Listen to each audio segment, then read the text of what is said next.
Two things to remember about the capabilities of generative AI.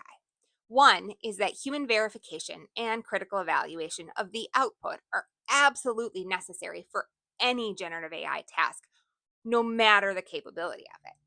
And the second is no matter the capability, if you are using this for a class, you need to check in with your instructor to make sure that that use is okay with them. Let's move on to the capabilities. The first is creating content, where a generative AI tool can very easily and generally very quickly create original written text, art, audio, software code, etc. And it can be a starting point for further refinement and iteration.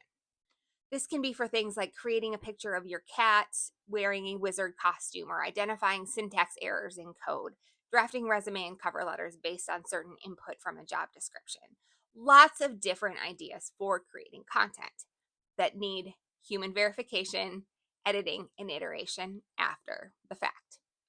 Another key capability is this idea of summary and synthesis. So, this idea of using GenAI to condense long text, complex research, or even audio transcriptions for you.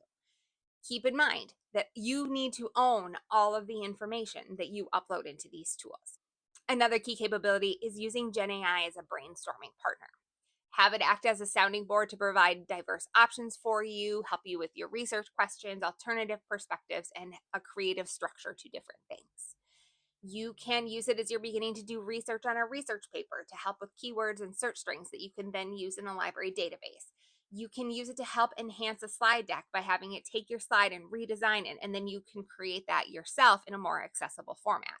You can use it to help draft versions of emails to different audiences as well. Another key capability of a generative AI is what it can do with personalization and planning for you.